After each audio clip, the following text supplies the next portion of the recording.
Hello, dear beautiful person. I'm really glad that you're here. I hope you can bring something warm for yourself to drink and make yourself comfortable because I would like us to talk today about the art of dying. You see, in so many places in the world, death got a bad reputation.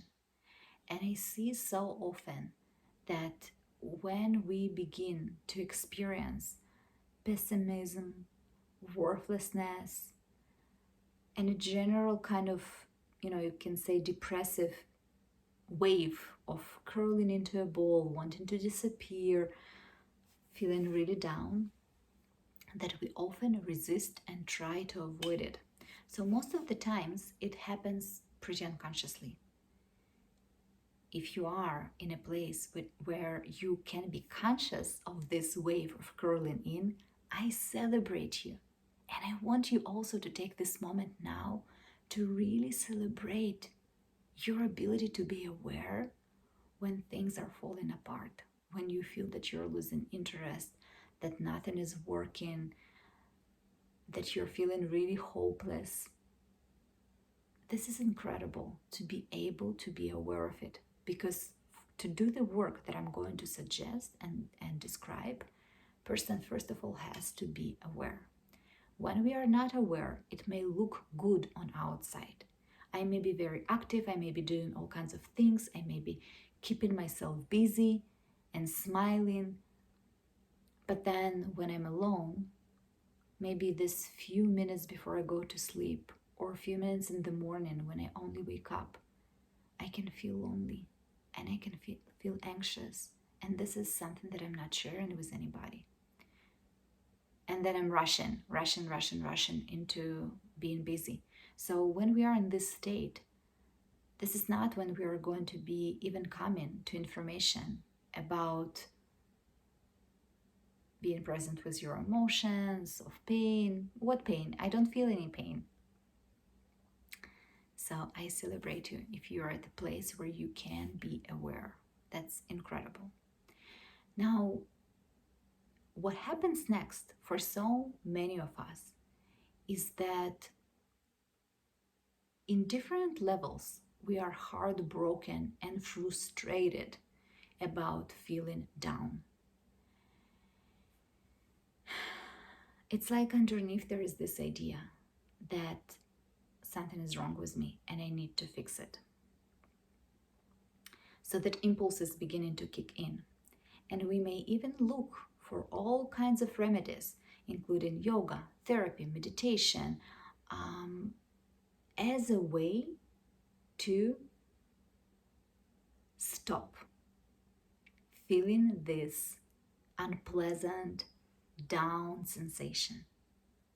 And as I say this, it sounds like, wow, of course, like this is a great thing to do, isn't it? Yes and no. So it is, if it's coming from the place of I can deeply feel myself, and the need that I have right now is to surround me with love. And the way this love looks is bringing in this person who can hold space for me. Maybe looking at the way I'm having a movement, the kind of a food that I'm eating. Then if the connection with the embodied experience continues, that can be a part of a really beautiful alchemization of what is painful into dissipation of this pain. And very often pain is connected to a certain idea that we have. So if together with this, I'm also being aware of the idea and I'm holding the idea and I'm embodying and giving it space, then it can be really helpful. But I noticed, it's incredible, but I noticed that so many times person can work on something for years because the approach is I'm frustrated with myself the way I am, I'm frustrated with this thing about me, and I want to get rid of this. I remember a long time ago when I was a practicum student, my supervisor asked me, what do you think is the most powerful therapeutic tool? And I said in a split of a second, it's love. And she said, no, love is not enough. Until this day, I'm even more and deeper have this faith. It's not even faith anymore, it's really knowledge that indeed love is extremely powerful. This is also why I don't call myself anymore psychologist and I call myself a modern witch, because the kind of a work I do is not in any way to fix a person who is coming in. It's to create the most pure, the most present, loving container in which I notice time after time our wise, infinite body, mind, body, soul know exactly what to do to come into harmony, into peace, into joy, into balance, and even into feeling energized, really experiencing flows of energy and expansion, and sometimes even orgasmic waves rushing through our body. All love. So, how is this now related to the death? And why I want to tell you that if you're beginning to feel down, take a moment to create a space. And it doesn't have to be a long time, right? It can be something for 10 minutes, 30 minutes, for a day, if that's what you want, where you are saying, I'm going to spend this day following the experience that I'm having with my awareness. I'm going to curl in. Maybe I'm going to lay in a bed. I'm going to be really listening to my body and embodying the wave that I am having. What does that mean? Well, of course, it requires you to be aware of your sensations, to be aware not only of the emotion, but also of the sensation that are more basic than the emotion, right? So at the basis of every emotion, there are sensations in the body, if you observe. If you ask yourself, how do I know that I feel hopeless? What in my body speaks when I say this? You will notice that there is a place and there is a sensation in your body that resonate with it. So this is where we are bringing attention.